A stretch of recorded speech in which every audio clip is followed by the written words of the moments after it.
जय हिंद प्यारे दोस्तों। मैं प्रमोद पासवान स्वागत करता हूं आपको अपने यूट्यूब प्लेटफॉर्म साइंस वैक्सीन। हम लोग शुरू करने वाले हैं आरआरबी ग्रुप डी, जिसको लेवल 1 भी बोलते हैं। 2018 के जितने भी सेट हैं धीरे धीरे सभी सेटों को सरल करेंगे। हालांकि 2022 में हुआ था ग्रुप डी का एग्ज़ाम, तो न्यू पैटर्न को देखते हुए मैथ और रीजनिंग 2022 के पैटर्न को फॉलो करेंगे। 2018 वाले मैथ और रीजनिंग को सरल नहीं करने वाले हैं। ठीक, 2022 में मैथ और रीजनिंग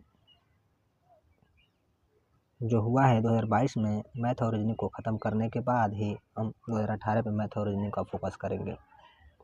हालांकि किसी और टाइम में भी हम वीडियो बनाएंगे जिसमें 1 से लगाई 100 तक 2022 के पूरे प्रश्नों को निचोड़ते हुए चलेंगे। 1 से लगाई 100 तक, जिसमें रैंडमली जैसे भी मैथ आवे, रीजनिंग आवे, जीके आए, जीएस आए, लेकिन इस सेट में हम केवल और केवल जीके और जीएस, साइंस और सामान्य ज्ञान के प्रश्नों को सरल करेंगे। इसमें जिस पे भी रेड टिक है वे सभी प्रश्न साइंस और सामान्य ज्ञान के होंगे। तो मेरे प्यारे देशवासियों, टाइम को मद्देनजर रखते हुए प्रश्न के फॉर्मेट पे आते हैं। प्रश्न का फॉर्मेट कुछ इस प्रकार है।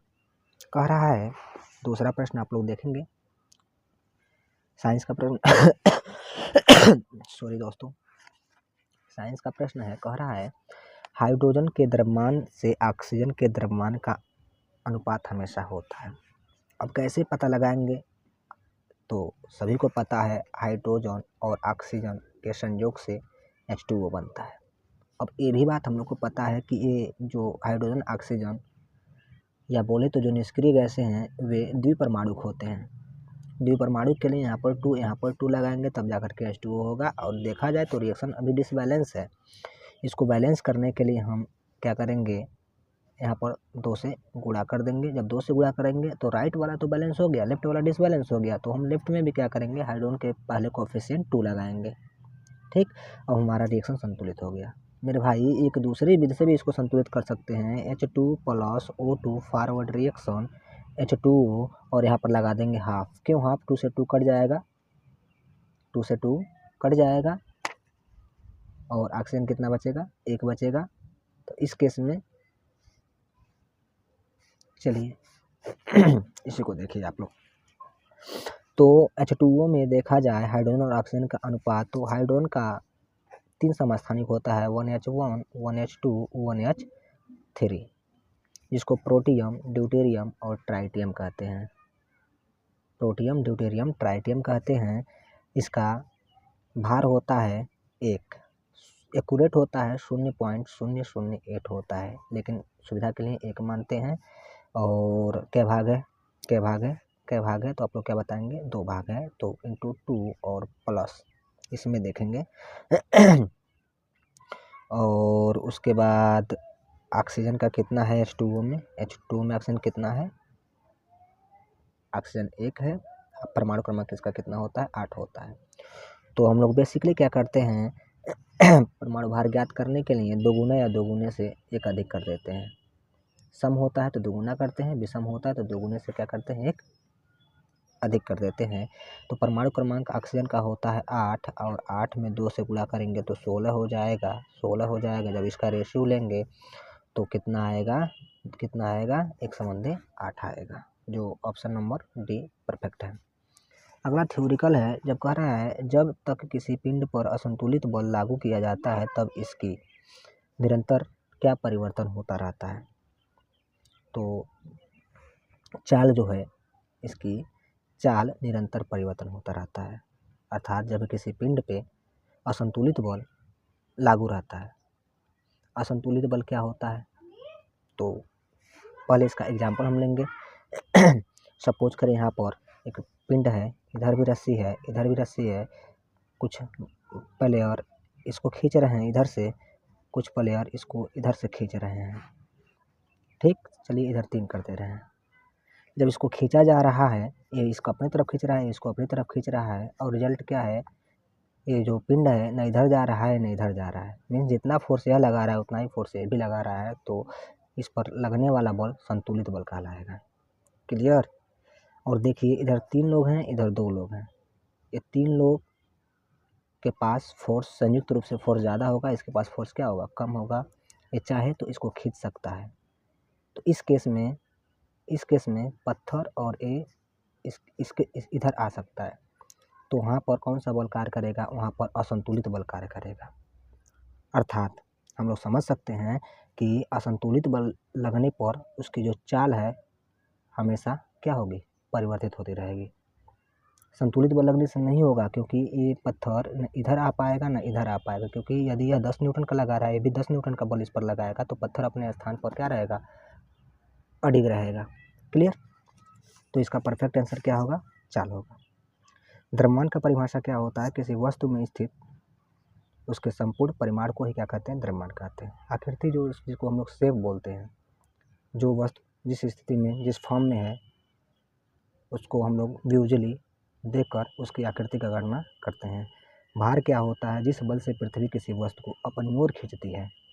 फिर से, जिस बल से पृथ्वी किसी वस्तु को अपनी ओर खींचती है उसे उस वस्तु का क्या कहते हैं, भार कहते हैं, जिसको अंग्रेजी में क्या कहते हैं, वेट कहते हैं। वंस अगेन रिपीटेड प्रश्न है, भार क्या होता है, जिस बल से पृथ्वी किसी वस्तु को अपनी ओर खींचती है उसे उस वस्तु का क्या कहते हैं, भार कहते हैं।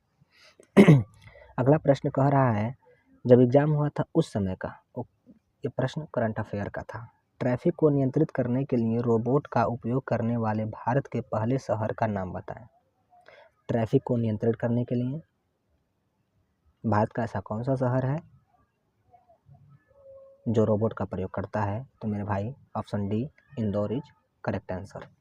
आगे बढ़ते हैं, कह रहा है अगला प्रश्न, आधुनिक आवर्त सारणी में कौन समूह के तत्वों को बाहरी कोश में पूर्ण होता है। आधुनिक आवर्त सारणी जो है, जिसको हम लोग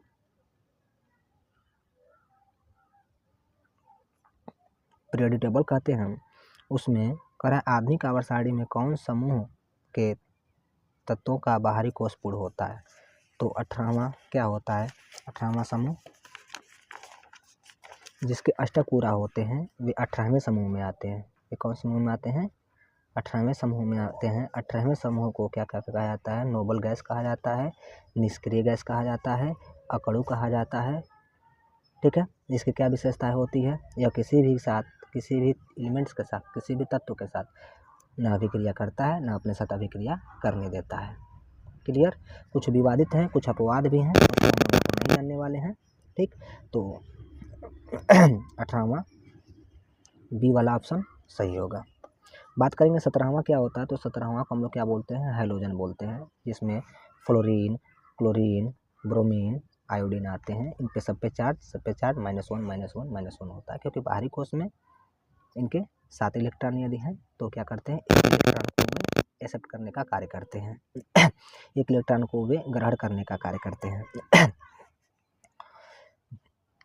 अगले प्रश्न की ओर बात करेंगे, कह रहा है यदि एक ड्राइवर कार को 15 मीटर प्रति सेकंड की चाल से चलाता है तो उसके द्वारा 3 घंटे 20 मिनट में तय की गई कुल दूरी ज्ञात कीजिए।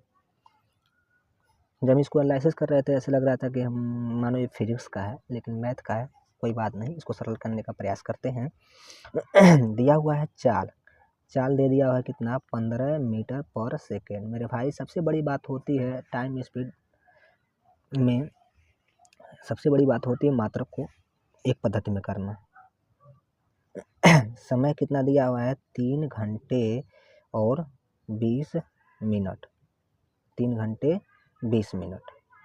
इसको हम लोग क्या करेंगे, इसको हम लोग इस 20 मिनट को भी हम लोग किस में बदल देंगे, घंटे में बदल देंगे। अब ये क्या हो जाएगा, घंटा हो जाएगा। किस में हो जाएगा, सब घंटे में हो जाएंगे।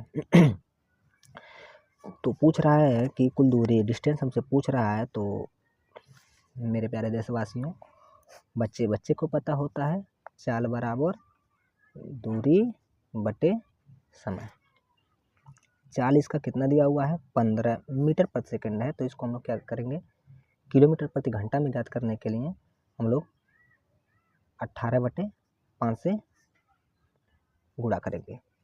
चाल हो गया, दूरी हमसे ज्ञात करना है, डिस्टेंस डी इसका रिप्रेजेंट है और समय कितना है तो 3। हम लोग चाहे तो इसको कितने बार में 3 बार में काट सकते हैं, तो 1/3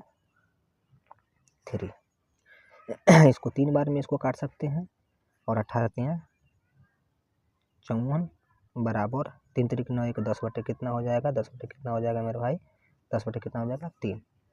जब इसको थोड़ी सी और मॉडिफाई करेंगे हम लोग तो 54 और ऊपर जाएगा 3D/10, तिरछी गुणा करेंगे तो 540/3D। जब डिस्टेंस का मान निकालेंगे तो 3 से भाग लगाएंगे के बार में कटेगा तो 3 × 3 3/24 180 किलोमीटर। इसका परफेक्ट आंसर जो ए नंबर है। आगे बढ़ते हैं, 7वां प्रश्न अंग्रेजी में दिया हुआ है करा the force of gravity acting on an object is also known as, अर्थात वह बल जो गुरुत्व के कारण लगता है उसको क्या कहते हैं, तो वह क्या है, वेट है, भार है। अभी आप लोग यदि हमारी बातों को ध्यान से सुने होंगे, जो भार वाला परिभाषा बोले हैं, किसी वस्तु के यदि कोई वस्तु जिस बल से पृथ्वी किसी वस्तु को अपनी ओर खींचती है उसे उस वस्तु का भार कहते हैं। The force of gravity acting, अर्थात गुरुत्व जिस बल से पृथ्वी किसी वस्तु को अपनी ओर खींचती है उसे हमेशा क्या कहते हैं, उसे हमेशा वेट कहते हैं। बढ़ेंगे अगले प्रश्न की ओर। अगला प्रश्न है 9वां नंबर प्रश्न, विवादित फिल्म पद्मावत में अलाउद्दीन खिलजी का किरदार किसने निभाया था, तो उसमें विवादित फिल्म जो पद्मावत थी उसमें जो रणवीर सिंह अलाउद्दीन खिलजी का किरदार निभाया था। ठीक, बढ़ते हैं अगले प्रश्न की ओर। कह रहा है अगला प्रश्न 12 नंबर का प्रश्न, उस व्यक्ति को चुने जो एक समान समूह से संबंधित न हो। तो बात करेंगे अल्बर्ट आइंस्टीन ये फिजिक्स के जन्मदाता हैं, क्लियर, वैज्ञानिक हैं। थॉमस एडिसन, यदि आप लोग हाई स्कूल जब एनसीईआरटी नहीं था, नॉन एनसीईआरटी पैटर्न था, तो एक चैप्टर था the inventor who kept his promise, इन्हीं की जीवन गाथा थी, ठीक है, जिसमें बताया गया था कितने कड़ी मेहनत के बाद एडिसन जी एक इलेक्ट्रिक लंप बनाने में सफल हुए थे। तो ये भी वैज्ञानिक हैं, इन्होंने इलेक्ट्रिक बल्ब का इन्वेस्ट किया था, खोज किया था। ये विराट कोहली देखिए यही सबसे भिन्न है क्योंकि ये क्रिकेटर हैं। आगे देखते हैं अलेक्जेंडर ग्राहम बेल जो ग्रामोफोन का आविष्कार किए थे। तो आसान प्रश्न था यह। बढ़ते हैं अगले प्रश्न की ओर। अगला प्रश्न है, कह रहा है 18 वोल्ट के विभवांतर वाले दो बिंदुओं के बीच 4 कूलाम आवेश ले जाने में किए गए कार्य की मात्रा क्या हो। तो हम लोग को क्या ज्ञात होता है कि सूत्र क्या पढ़े हैं हम लोग हाई स्कूल में,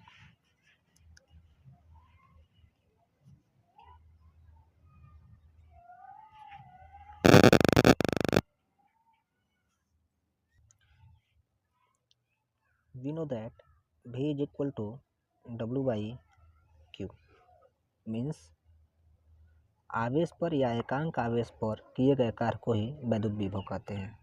वैद्युत विभव का परिभाषा क्या होता है, एकांक आवेश पर लगने वाले बल को या किसी निश्चित बिंदु से किसी आवेश को अनंत से किसी निश्चित बिंदु पर लाने में किए गए कार्य को ही विद्युत विभव कहते हैं। एकांक आवेश को अनंत से किसी निश्चित बिंदु तक लाने में किए गए कार्य को विद्युत विभव कहते हैं।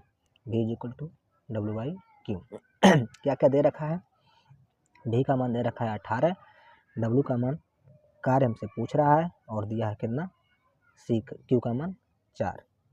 तो जब हम लोग कार्य की मात्रा पूछ रहा है हमसे तो जब हम लोग तिरछी गुणा करेंगे तिरछी गुणा करके हम लोग इसका आंसर प्राप्त कर सकते हैं। जब तिरछी गुणा करेंगे तो किया गया कार्य का मान आएगा 72 जो 72। क्लियर। आगे बात करेंगे अगला प्रश्न क्या कह रहा है 15 नंबर का प्रश्न। जब कोई वस्तु वृत्तीय पथ पर गति करती है तो घूर्णन करती हुई वस्तु का केंद्र की ओर लगने वाला बल क्या कहलाता है। कुछ नहीं है प्रश्न। जब कोई वस्तु यहाँ से यहाँ आ गया, यहाँ से यहाँ आ गया, यहाँ से यहाँ आ गया, अर्थात वृत्तीय पथ पर क्या कर रहा है, गति कर रहा है, तो उसके केंद्र की ओर लगने वाले बल को अभिकेंद्र बल कहते हैं। क्या कहते हैं? अभिकेंद्र बल कहते हैं। और अभिकेंद्र बल पर आधारित एक आधु उपकरण का यदि नाम आप लोग जानना चाहेंगे तो एक हमारी तरफ से, एक आप लोगों की तरफ से। जो कपड़े धोने वाली मशीन, ठीक है, वह अपकेंद्रित है। अपकेंद्रित बल या अभिकेंद्र बल आप लोग बताइएगा किस पर कार्य करता है। ठीक है। जो मक्खन होता है, दूध से मक्खन निकालना, ये किस पर आधारित होता है। ये दोनों प्रश्नों का जवाब आप लोग से हम कमेंट बॉक्स में देखेंगे। कह रहा है 16 नंबर प्रश्न। निम्नलिखित में से किसे पर्वतीय पर्यटन स्थलों की राजकुमारी के रूप में जाना जाता है। अर्थात इन चारों स्थान में से वह कौन सा स्थान है जिसे पर्वतीय पर्यटन स्थलों का राजकुमारी कहा जाता है। तो तमिलनाडु का कोडाईकनाल, जो पश्चिमी घाटी में है, तमिलनाडु का कोडाईकनाल पर्वतीय पर्यटन स्थलों का राजकुमारी के नाम से भी जाना जाता है। 22 नंबर का प्रश्न जो आप लोग के स्क्रीन के समक्ष है। निम्न में से कौन सा जंतु गर्म रक्त वाला होता है। तो एक्सपेरिमेंटली देखा गया है, जो कबूतर होता है, कबूतर का जो ब्लड का तापमान होता है लगभग 41 से 45 डिग्री सेंटीग्रेड के बीच पाया जाता है। इसीलिए कबूतर को गर्म रक्त वाला कहा जाता है। इसमें यदि आप लोग एनालिसिस करेंगे बढ़िया से तो मगरमच्छ को भी क्या माना जाता है, गर्म रक्त वाला जंतु माना जाता है, लेकिन परफेक्ट आंसर इसका कबूतर होगा। क्लियर। आगे बढ़ते हैं। कह रहा है निम्नलिखित में से कौन सा जानवर पराध्वनि उत्पन्न कर सकता है।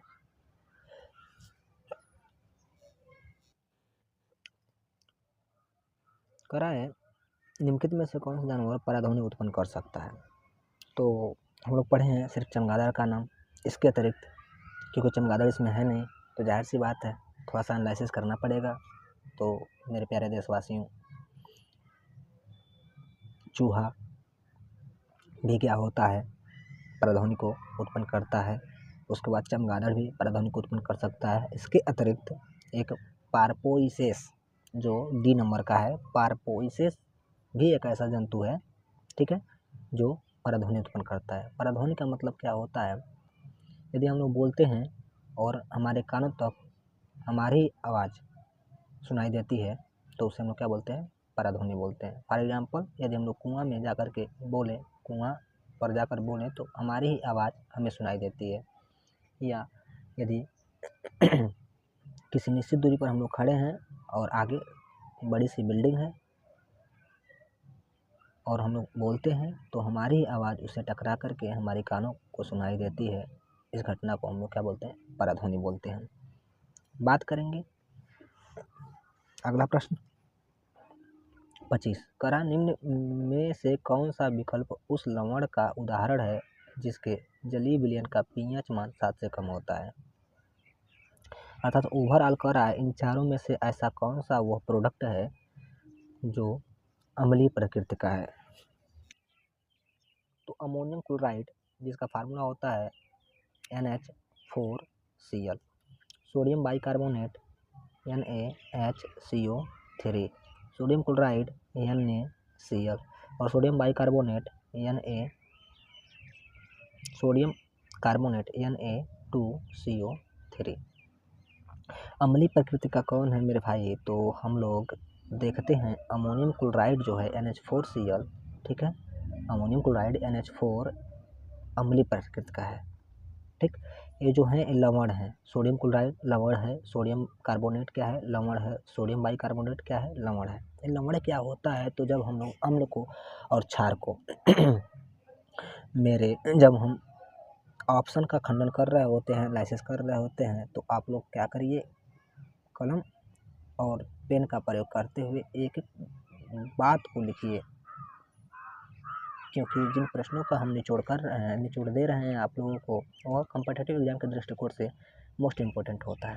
बात कर रहे थे हम लोग लवण क्या होता है, कैसे बनता है। तो जब अम्ल और क्षार को आपस में अभिक्रिया कराते हैं तो रिलीज होता है जल, और जो अवक्षेपण बच जाता है उसे हम लोग क्या बोलते हैं, लवण बोलते हैं। तो सोडियम बाइकार्बोनेट लवण है, सोडियम क्लोराइड भी लवण है, सोडियम कार्बोनेट भी क्या है, लवण है। अमोनियम क्लोराइड यही एक ऐसा यौगिक है जो किस फॉर्मेट में होता है, तो आप लोग क्या बताएंगे, एसिड फॉर्मेट में होता है। क्लियर। 26 नंबर का प्रश्न को देखेंगे, कह रहा है कि पावर लूम क्षेत्र को बढ़ावा देने के लिए किस केंद्रीय मंत्री ने पावर टैक्स इंडिया स्कीम की शुरुआत की, तो स्मृति ईरानी इसका परफेक्ट आंसर हो जाएगा। आगे बात करेंगे क्वेश्चन नंबर 28, दयानंद सरस्वती निम्नलिखित में से किस मिशन के संस्थापक थे। तो ये तो बेसिक चीज़ है, हम लोग बचपन से ही पढ़ते आते हैं कि आर्य समाज आर्य समाज आर्य समाज, आर्य समाज के संस्थापक दयानंद सरस्वती जी थे। ठीक है, बाकी आप लोग कमेंट बॉक्स में जरूर बताएंगे ब्रह्म समाज और प्रार्थना समाज के संस्थापक कौन थे। क्लियर। फिर है अगला नंबर का प्रश्न 30 नंबर, हो रहा है धोवन सोडा, मेरे भाई वाशिंग सोडा जिसको धावन सोडा भी कहते हैं, कि एक अणु में पानी के कितने अणु उपस्थित होते हैं। अभी यह प्रश्न एलपी में भी रिपीट किया था। ठीक है, तो धावन सोडा का फार्मूला क्या होता है, Na2CO3 dot 10H2O, Na2CO3 dot 10H2O। देखेंगे यही है धावन सोडा, जिसमें देखते हैं जल कितना भाग है, 10 भाग है, इसलिए 10 इसका परफेक्ट आंसर होगा। ये नंबर राइट है। अगला बात करेंगे हम लोग क्वेश्चन नंबर 32 जो दिख रहा होगा, पौधों में लचीलेपन का कारण क्या है, पौधे में लचीलेपन का क्या कारण है। तो फर्स्ट ऑप्शन जाइलम कह रहा है। तो मेरे भाई ऐसे प्रश्न हैं, ऑप्शन जो भी चारों ऑप्शन है, यदि कोई भी एग्जाम होता है जिसमें वेटेज होता है साइंस का, तो चारों ऑप्शन से 110% लिख लीजिए, चारों से प्रश्न बनाता है। ठीक है। जाइलम का क्या कार्य होता है, तो यह संवहनी उत्तक होते हैं। ठीक है, जो जल को और खनिज को जड़ों से पौधों के विभिन्न भागों तक लेकर जाने का कार्य करता है। कौन, जाइलम। लिखते रहिए। जाइलम क्या होता है, संवहनी उत्तक होता है, जो भूमि से, मृदा से जल को और खनिज लवण को विभिन्न पौधे के विभिन्न उत्तक तक पहुंचाने का कार्य करता है। स्क्लेरेन्काइमा का क्या होता है, यह उत्तक का क्या होता है, एक प्रकार होता है। ठीक है, क्लोरेन्काइमा क्या होता है, यह भी उत्तक का क्या होता है, प्रकार होता है, और इसी के कारण पौधे में क्या आता है, लचीलापन आता है। 20 तारीख ALP का जो सेकंड शिफ्ट था, फर्स्ट में तो ग्रेड फर्स्ट का था, सेकंड शिफ्ट में ग्रेड थर्ड का था, देखेंगे तो यही प्रश्न सेम टू सेम रिपीट हुआ था। ठीक है, वीडियो के लास्ट में हम इस प्रश्न का हम स्क्रीनशॉट भी दिखाएंगे आप लोगों को। फ्लोएम क्या होता है, तो मृदा से पौधे के लिए आवश्यक भोज्य पदार्थों को पौधे के विभिन्न भागों तक पहुंचाने का कार्य फ्लोएम उत्तक का होता है। ठीक है, और जाइलम और फ्लोएम ये दोनों मिलकर के संवहनी उत्तक का क्या करते हैं, निर्माण करते हैं। तो उम्मीद करते हैं प्रश्न आप लोग को भली बात समझ में आया होगा। इसका परफेक्ट आंसर सी है, क्लोरेन्काइमा। आगे बढ़ते हैं अगले प्रश्न की ओर। अगला प्रश्न क्या कह रहा है, अगला प्रश्न साइंस का 38 नंबर का प्रश्न देखेंगे। 38 नंबर का प्रश्न क्या कह रहा है, कह रहा है कि निम्नलिखित में से कौन सा तत्व का रासायनिक प्रतीक लैटिन से लिया गया है। तो आयरन, कार्बन, क्लोरीन, एल्युमिनियम, ये 4 आप लोग के पास ऑप्शन है। बताना चाहेंगे मेरे प्यारे देशवासियों, आयरन का संकेत क्या होता है? Fe होता है, जिसको हम लोग क्या बोलते हैं? फेरम या फेरस बोलते हैं। कार्बन का क्या होता है? C होता है। एल्युमिनियम का क्या होता है? Al होता है। क्लोरीन का क्या होता है? तो Cl होता है। आयरन क्या है? एक, जिसको हम लोग क्या बोलते हैं? इसकी कमी से कौन सा रोग होता है? कमेंट बॉक्स में आप लोग बताइएगा। आयरन जो होता है Fe इसका क्या होता है? प्रतीक होता है, जिसको हम लोग क्या बोलते हैं? फेरस बोलते हैं। ठीक इसी प्रकार Ag क्या होता है? अर्जेंटीनम, ये चांदी का प्रतीक होता है Ag, इसका लैटिन नाम क्या होता है? अर्जेंटीनम। ठीक है। ठीक उसी प्रकार Na, जिसको हम लोग क्या बोलते हैं? सोडियम बोलते हैं। Na को हम लोग क्या बोलते हैं? सोडियम बोलते हैं। Na को क्या बोलते हैं? सोडियम बोलते हैं। Na क्या है? सोडियम है, लेकिन इसको लैटिन में क्या बोलते हैं? इसको लैटिन में क्या बोलते हैं? नेट्रम बोलते हैं। क्या बोलते हैं? नेट्रम बोलते हैं। ऐसे बहुत से तत्व हैं जो अपने लैटिन नाम से जाने जाते हैं। आगे बात करेंगे क्वेश्चन नंबर 43। कह रहा है किसी चालक का प्रतिरोध निम्नलिखित में से किस पर निर्भर नहीं करता? तो इसको हम लोग समझने का प्रयास करते हैं। चालक तार का प्रतिरोध किस पर निर्भर नहीं करता? तो आप लोग क्या बताएंगे कि R जो होता है समानुपाती होता है L के। R जो होता है यह और किसके समानुपाती होता है? तो ये व्युत्क्रमानुपाती होता है 1/a के। तो ये जो है R प्रोपोर्शनल एट L/, क्या हो जाएगा? A। जब इसको हटाते हैं तो R is equal to rho L/a। देखते हैं इसमें क्या क्या है, क्या क्या नहीं है। तो द्रव्यमान इस पर निर्भर करता है, लंबाई इस पर निर्भर करता है, अनुप्रस्थ काट का क्षेत्रफल है, ये भी है। इसमें इस फार्मूले में द्रव्यमान नहीं है। ठीक है, इस फार्मूले में द्रव्यमान नहीं है, लेकिन चालक तार का प्रतिरोध द्रव्यमान पर भी निर्भर करता है, दाब पर निर्भर नहीं करता है। इसलिए क्या है? परफेक्ट आंसर दाब होगा। इस फार्मूले को आप लोग ध्यान से नोट करिए, क्योंकि जब हम लोग चैप्टर वाइज पढ़ रहे होंगे तो इस पर बहुत सारा न्यूमेरिकल आता है कि लंबाई को आधा करने पर, क्षेत्रफल को दोगुना करने पर, फला करने पर। ठीक है, तो बेसिक जब हम लोग पढ़ रहे होंगे तो उसको हम लोग सीख रहे होंगे। अगला प्रश्न क्या कह रहा है? क्वेश्चन नंबर 50 नंबर का है। निम्नलिखित में से किस अभिक्रिया में ऑक्सीजन हवा में मुक्त होती है? निम्नलिखित में से किस अभिक्रिया में ऑक्सीजन हवा में मुक्त होती है? देखेंगे वाष्पोत्सर्जन क्या होता है। तो वाष्पोत्सर्जन में क्या होता है? जल हवा में मुक्त होती है, लेकिन इसमें ऑक्सीजन कह रहा है हवा मुक्त होना, तो ये नहीं होगा। ठीक है, श्वसन में क्या होता है? हम लोग ऑक्सीजन को लेते हैं, कार्बन डाइऑक्साइड को छोड़ते हैं, श्वसन है। मल त्याग तो आप लोग समझते हैं कि शरीर को स्वस्थ रखने के लिए जो क्या होते हैं, हानिकारक पचे हुए पदार्थ होते हैं, उसको शरीर समय समय पर त्यागता रहता है, जिसको हम लोग क्या बोलते हैं? मल त्याग कहते हैं। ठीक है, प्रकाश संश्लेषण इसका परफेक्ट आंसर होगा, क्योंकि हम लोग क्या पढ़ते हैं? प्रकाश संश्लेषण की जब अभिक्रिया होती है तो ग्लूकोज बनता है और जल बनता है, और साथ साथ में हमें क्या मिलता है? ऑक्सीजन मिलता है। क्लियर? तो इसका भी परफेक्ट आंसर होगा। बात करेंगे अगला क्वेश्चन नंबर 53 कि धातु ऑक्साइड और हाइड्रोजन का निर्माण करने के निम्नलिखित में से कौन सी धातु वाष्प के साथ अभिक्रिया करती है? तो इसका परफेक्ट आंसर क्या होगा? एल्युमिनियम होगा। धातु ऑक्साइड और हाइड्रोजन का निर्माण करने के लिए, मीन्स धात्विक ऑक्साइड और हाइड्रोजन का निर्माण करने के लिए, तो एल्युमिनियम एक ऐसा क्या है? तत्व है जिसको जल के साथ अभिक्रिया कराने पर धातु ऑक्साइड बनता है और क्या बनता है? हाइड्रोजन बनता है। हालांकि कॉपर भी सत्य होगा, लेकिन इसमें हम लोग क्या देखते हैं? इसमें हम लोग विद्युत रासायनिक श्रेणी का प्रयोग करते हैं। क्लियर?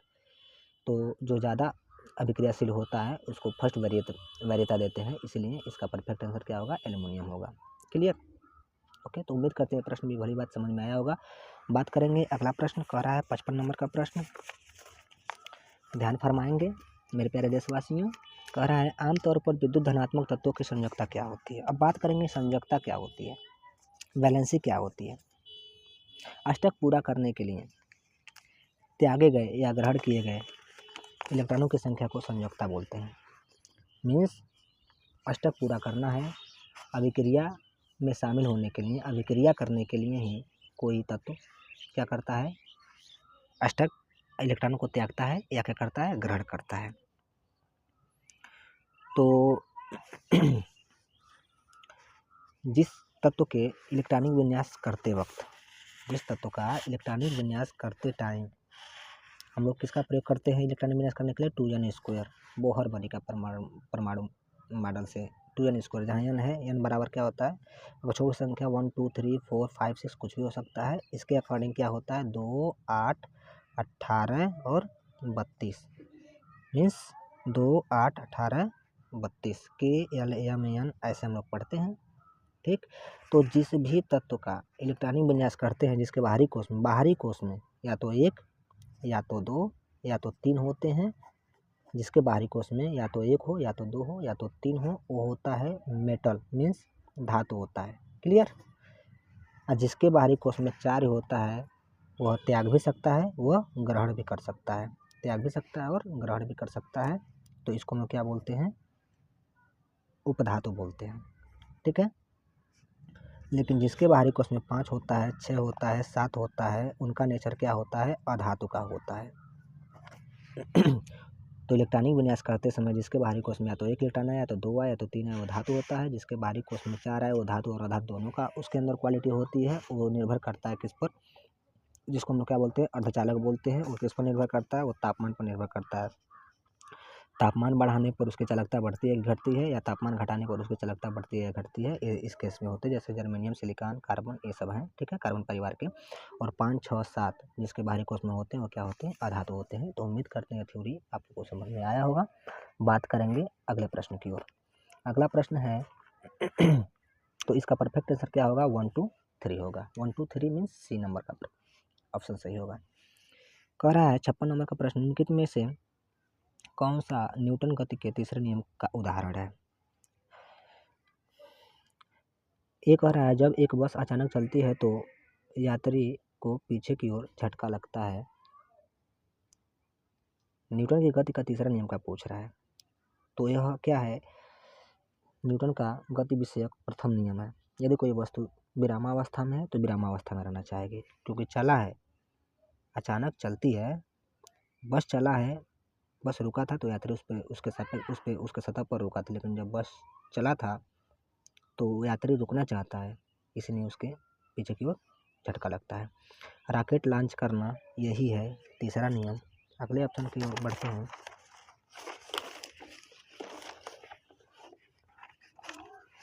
अगला ऑप्शन है जो आप लोग के समक्ष है, तेजी से आती हुई क्रिकेट गेंद को पकड़ते समय गतिमान गेंद के साथ धीरे धीरे अपने हाथ की पीछे की ओर ले जाता है। तो इसको हम लोग क्या बोलते हैं, सम्यक संरक्षण का सिद्धांत। यह गति विषयक द्वितीय नियम पर आधारित है। ठीक है, सी वाला, यह सम्यक संरक्षण के नियम पर, जिसको हम लोग गति विषयक द्वितीय नियम पर आधारित है, यह वाला। डी क्या कर रहा है, जब हम पैडल चलाना बंद करते हैं तो साइकिल धीमी हो जाती है, क्यों। तो आप लोग क्या बताएंगे, घर्षण बल के कारण। क्लियर। 57 नंबर के प्रश्न को देखेंगे। भौतिक विज्ञान में किए गए कार्य को परिभाषित किया जाता है। Option is very important. Option पे दृष्टि फेरिए। आप लोग कह रहा है किसी वस्तु पर कार्यान्वित बल जो वस्तु की विस्थापित नहीं कर पाता के द्वारा। बी कह रहा है कि विस्थापित वस्तु द्वारा। सी कह रहा है वस्तु पर कार्यान्वित बल द्वारा। और डी कह रहा है उपरोक्त सभी। अब आते हैं ऑप्शन की ओर। ए कह रहा है बी और सी। इसमें नहीं लगा करके मिस्टेक कर दिया है। इसमें नहीं लगाया होता, नहीं यदि हटा दिया होता तो इससे हम एग्री थे। ठीक है, तो ये तो हो ही नहीं सकता। विस्थापित वस्तु द्वारा, इस पर थोड़ी सी सहमत हैं। वस्तु द्वारा कार्यान्वित बल द्वारा, अर्थात हम लोग क्या जानते हैं कि किया गया कार्य W = F क्या होता है, यस। तो जिसमें फोर्स है और विस्थापन है वही सही है। तो देखेंगे किसमें किसमें है, बी में और सी में। बी में देखिए क्या दिखाई दे रहा है, विस्थापन दिखाई दे रहा है, और सी में बल दिखाई दे रहा है। तो ए नंबर का ऑप्शन सही है, बी और सी सही है। क्लियर। उम्मीद करते भी प्रश्न समझ में आया होगा। अगला प्रश्न जो आप लोग के समक्ष है 63 नंबर का, जो रेड टिक लगाया हुआ है। सिनेमा के क्षेत्र में सर्वश्रेष्ठ प्रदर्शन के लिए प्रतिवर्ष अकादमी अवार्ड, ऑस्कर अवार्ड का आयोजन किस देश में होता है? तो यूएस से। स्टैटिक का प्रश्न है। आगे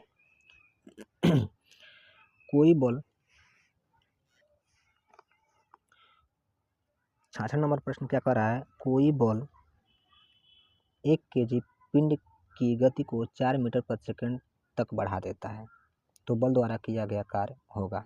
मेरे भाई जब 66 नंबर प्रश्न को जब हम पढ़ रहे थे ना, तो कम से कम इस पर 10 मिनट अपना टाइम बर्बाद किए हैं। नहीं आ रहा था इसका आंसर, क्योंकि क्वेश्चन जो है अभी कंप्लीट नहीं है, अनकम्प्लीट है। क्योंकि जब इसको हम सर्च किए तो दिखा रहा है कि यहाँ पर 4 मीटर प्रति सेकंड से बढ़ कर के 8 मीटर प्रति सेकंड हो जाता है। से बढ़कर कितना? 8 मीटर प्रति सेकंड हो जाता है। अब इस पर लगाएंगे तो लग जाएगा। तो दिया हुआ है यम का मान, ध्यान से देखेंगे। यम का मान दिया हुआ है 1 kg। मात्रक से पकड़ते हैं, बल नहीं है। बल होता तो इसका मात्रक क्या देता? न्यूटन देता। ठीक। और दिया है V1 दिया है। क्या दिया है? V1 का मान कितना दिया है? तो आपको क्या बताइएगा? V1 का मान दिया हुआ है 4। V2 का मान कितना दिया है? 8 मीटर प्रति सेकंड। 4 मीटर प्रति सेकंड V1 है। आप लोग इसको U और इसको V भी मान सकते हैं, कोई दिक्कत नहीं है।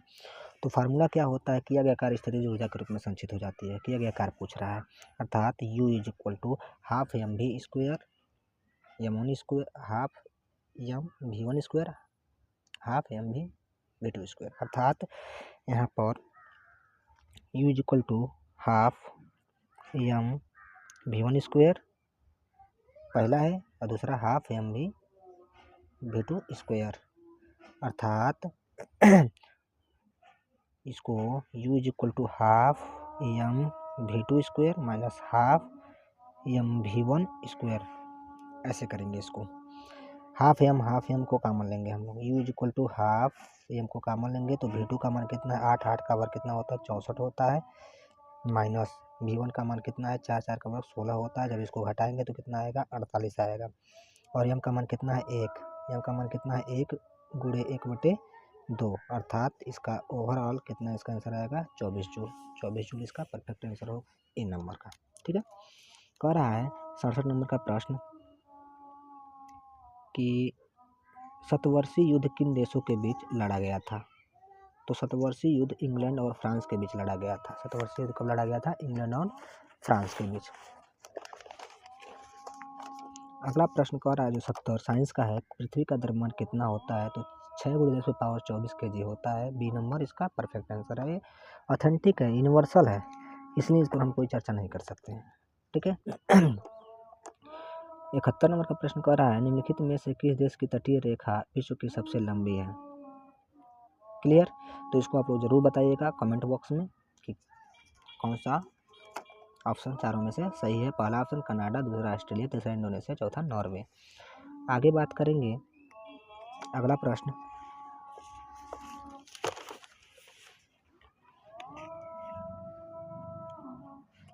जो है 77 नंबर का प्रश्न आप लोग के समक्ष दिख रहा होगा। कह रहा है कि